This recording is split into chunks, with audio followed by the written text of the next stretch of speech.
지금 청년 문제 날이 갈수록 심각해지고 있죠. 기존 정치인들이 내놓는 방안들은 이런 청년 문제를 푸는데 굉장히 그 현실성이 떨어져 보이기도 하고요. 이런 청년 문제를 청년의 손으로 직접 풀어보겠다라고 나선 정치 예비 후보가 있습니다. 광주 북구의 양상승 예비 후보 스튜디오에 직접 나오셨습니다. 안녕하세요. 안녕하십니까 PD님. 안녕하십니까 시청자 여러분. 네, 청취자입니다. 청취자 여러분 네. 반갑습니다. 양상승 후보님 어떤 분인지 잘 모르는 분들이 참 많으실 텐데 먼저 자기소개 좀 해주시죠. 안녕하십니까. 광주 북구을 20대 국회의원 예비 후보이자 광주 지역 더불어민주당 역대 최연소 출마자 기호 2번 양삼승입니다. 저는 좋은 사람이 좋은 정치를 할 수 있다고 믿습니다. 광주의 아들 더불어민주당의 미래 기호 2번 양삼승입니다. 반갑습니다. 보통 이렇게 후보로 출마를 하시면 제일 먼저 여쭤보는 게 왜 정치를 하시느냐 뭐 이런 질문을 제일 많이 하는데 오늘도 그 질문부터 시작을 한번 해볼까요? 뭐 정치를 얘기하면 보통 사람들이 좀 나랑 좀 가까이 하면 더러운 거 뭐 이렇게 생각을 하시는데요. 그렇게 생각을 함으로 인해서 좋은 사람들이 정치를 하지 않습니다. 그러면 세상은 더 혼란스럽습니다. 저는 2002년도부터 이 더불어민주당에 가입을 해서요. 네. 그 많은 분들의 선거운동을 했습니다. 왜 그러냐면 김대중 노무현 대통령 선거운동을 했고 그 다음에 감금실 장관님 선거운동을 했고 이인영 의원 당대표 선거운동 뭐 이런 것들 아니고 구의원 시의원 뭐 구청장 뭐 대통령 선거까지 다 뛰었는데요. 당 활동을 굉장히 열심히 하셨다는 이야기시네요. 네, 그거는 근본적으로는 좋은 사람이 정치를 해야 세상이 좋아진다는 저의 신념 때문이었습니다. 좋은 사람이 정치를 해야 된다. 네. 그럼 본인이 좋은 사람이라는 말씀이시잖아요. 네. 어떤 점에서 좋은 사람이고 왜 본인이 정치를 해야 된다고 생각하세요? 저는 지금까지 한결같이 살아왔습니다. 저는 이제 대학교를 중앙대학교 법학과를 들어가서 학생회장을 하면서요. 네. 뭐 되게 웃긴 말이긴 한데 조국과 민족을 위해서는 학점 따위는 버릴 수 있다 뭐 이런 생각으로 이렇게 열심히 살았고요. 사회 문제에 대해서 끊임없이 고민해왔고 제가 뭐 직장을 다니면 이제 주말에 촛불시라도 제가 할 수 있는 것에서 사회적 문제에 대해서 참여를 할 수 있는 것들은 최선을 참여하려고 노력해왔습니다. 특히 요즘에 이제 뭐 청년 문제 이야기를 많이 하지 않습니까? 네네. 청년이 정말 갈 곳이 없다라는 게 우리 현 사회의 현 주소인데요. 네. 이 문제 어떻게 보세요? 이게 이렇습니다. 쳇바퀴를 돌아가는 쥐는 아무리 열심히 뛰어도 계속 돌아갈 수밖에 없습니다. 네. 지금 대학생들 단군 일의 최대의 스펙을 갖고 있습니다. 하지만 정말 열심히 살아갑니다. 그런데 대학을 졸업한 순간 4천만 원의 빚을 갖고 살아가야 됩니다. 이게 정말 안타까운 건데요. 이거는 이 쳇바퀴라는 틀을 벗어나지 않는 한 아무리 열심히 뛰어도 제자리 걸음일 뿐입니다. 결국은 이 청년 문제의 어떤 문제의 핵심이 청년 자신들에게 있는 게 아니고 어떤 사회 구조적인 문제 때문이라고 생각하시는 건가요? 네.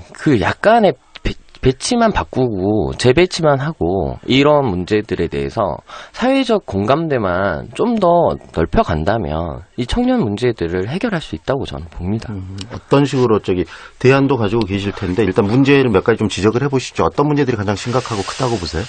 지금 가장 큰 거는 지금 우리나라 사회는 2만 불에서 3만 불로 넘어가는 사회입니다. 그러면 앞으로의 사회 모델에 대해서 전 국민적으로 고민을 해야 되는 시기입니다. 그러니까 유럽 사회 같은 경우 2만 불, 3만 불 넘어갈 때요. 복지 국가의 이런 모델을 가져갔습니다. 그래서 아무리 많은 세금을 내더라도 나의 노후가 보장된다. 뭐 이런 것들에 확신이 있기 때문에 그렇게 하는 거고요. 미국 같은 경우에는 무한 경쟁 사회로 가자라고 했습니다. 그래서 그렇게 간 거고요. 근데 미국 사회는 that's not fair. 이건 공평하지 않다. 그리고 you're a liar. 거짓말쟁이다. 그러니까 공평과 정직에 대한 사회적 문화가 있습니다. 그래서 무한 경쟁을 하더라도요. 공정한 경쟁을 하고 정직한 문화가 있습니다. 결국은 공평하지 않는 평등하게 분배의 구조가 제대로 이루어지지 않는 사회 문제 때문에 청년이 손해보고 피해를 입고 있다 이렇게 인식하고 계신 건가요? 네, 그런데요. 잠깐만요. 제가 더 말씀을 드릴 게 있었는데요. 심지어 일본 같은 경우에도 청년을 위해서 아르바이트만 하더라도 먹고 살 수 있을 정도의 프리터라고 하는데요. 네. 이런 사회적 구조 아니면 사회적 배려 이런 것들을 합니다. 근데 우리나라는 그런 것조차가 전혀 없는 사회라는 거죠. 이제 아르바이트만 해도 먹고 살 수 있는 정도의 수준만 돼도 청년들은 할 수가 있을 텐데 그러니까 이런 전반적인 사회 구조적으로 청년의 미래에 대한 고민이 없다. 이런 거에 대한 문제 제기를 하고 싶고요. 제가 국회의원이 된다면 이런 사회적 논의, 사회적 구조에 대한 변화 가능성에 대해서 이야기를 시작하고 싶습니다. 네. 참 의미 있는 그런 도전을 하시는 것처럼 보이는데 뭐 네. 본인의 이름을 가지고 빗대가지고 뭐 또 구호도 만드셨다는데 소개를 좀 해주시죠. 지난 저희 더불어민주당에서 공개 면접을 할 때요. 네. 이 기습 질문이었습니다. 이름을 가지고 삼행시를 지어 보아라 이랬었는데요. 근데 저는 그냥 생각나는 대로 말씀을 드렸습니다. 순간적으로 생각해 되신 거였어요? 예. 네. 그러니까 양삼승입니다. 삼승하겠습니다. 네. 승리하겠습니다. 이거였는데요. 이게 뭐 그냥 갑작스럽게 나온 거라서 좀 더 잘할 수 있었는데 안타까움이 있죠. 예, 이제 저는 이제 요즘에 제 명함에 있는 거는요. 경선 승리 1승, 총선 승리 2승, 정권 교체 3승 하겠습니다. 이렇게 돼 있습니다. 정권 교체까지 생각하신다고 정치를 하신다는 그런 말씀이신데, 근데 지금 현재 39세면은 주변에서 어떻게 보세요? 이렇게 선거운동 하시면은 굉장히 좀 젊다, 뭐 불안하다 이런 말도 하신 분들이 계시나요? 어떻게 주변 분위기는 어떤가요? 좀 젊다는 느낌이 요즘 정치판에서 좀 있는 것도 사실 것 같은데. 네, 제가 이제 어르신들한테 명함을 많이 나눠드립니다. 젊으신 분들은 오히려 명함을 잘 안 받으시는데요. 네. 그러니까 어르신들은 잘 받아주십니다. 그러시면서 꼭 하시는 말씀이 있습니다. 고맙다고 그러십니다. 고맙다고. 어떤 의미로 이해하세요? 그러니까 고맙다고 하시면서 하는 말이 젊은 사람이 정치에 나와줘서 고맙다고 이렇게 말씀해 주십니다. 결국은 우리 세대도 너무 좀 노후화되어 있다. 정치도 좀 그렇다 이런 생각도 드는데 지금 젊은 사람이 정치에 나와서 고맙다는 말씀하실 정도면 지금까지 우리 지역 특히 광주 전남을 중심으로 이 정치 체제가 굉장히 좀 올드하다. 이런 느낌을 많이 받고 있다라고 유권자들이 생각했다는 거 아니겠어요? 네, 그게 참 안타까운 문제인데요. 더불어민주당이 네. 그러니까 김대중 대통령이 97년도에 386 세대를 그러니까 38 세대 선배들을 젊은 피 수여를 했었습니다. 그게 20년 전인데요. 네네. 그 이후로 젊은 정치인들이 없습니다. 더불어민주당이 젊은 정치인을 절대 키우지 않습니다. 저는 2002년도부터 민주당원 활동을 하면서요. 대학생위원회 활동도 했었고요. 구로구의회 비서실장도 했었고요. 그리고 국회 정책비서도 했습니다. 저는 이제 이 민주당 내에서 이제 이 젊은 정치인으로 커 나가기 위해서 그러니까 스스로 이렇게 찾아서 어떻게든 이렇게 버티다 보니까 이렇게 왔는데요. 네, 이번에 강기정 의원, 네네. 강기정 의원이 삼선 의원이고 이 호남의 특히 광주의 대표 의원인데 결국은 공천에서 탈락을 했어요. 네. 그 문제를 보면서 과연 우리 호남을 이끌어가는 리더, 중앙 정치에서 어떻게 인식되는가 이런 생각들을 많이 하신 것 같은데, 네. 유권자들이 우리 후보님은 그 부분을 보면서 어떤 생각을 하셨어요? 강기정 의원님이 정말 능력도 많으시고요, 되게 성실하게 의정 활동을 하셨습니다. 하지만 제가 광주에 왔을 때 많은 분들이 민주당을 떠나시면서 네. 국민의당을 지지를 하시면서 하시는 말씀이 가장 대표적으로 강기정 의원의 3선 이상, 그러니까 4선이 되는 거에 대해서 욕심 부린다. 이렇게 말씀을 많이 하시더라고요. 그게 광주 지역민들의 정서였고요. 근데 그런 부분에 대해서 광주에 있는 민주당 사람들은 쉬쉬하더라고요. 저는 사실 정치적 빚이 없습니다.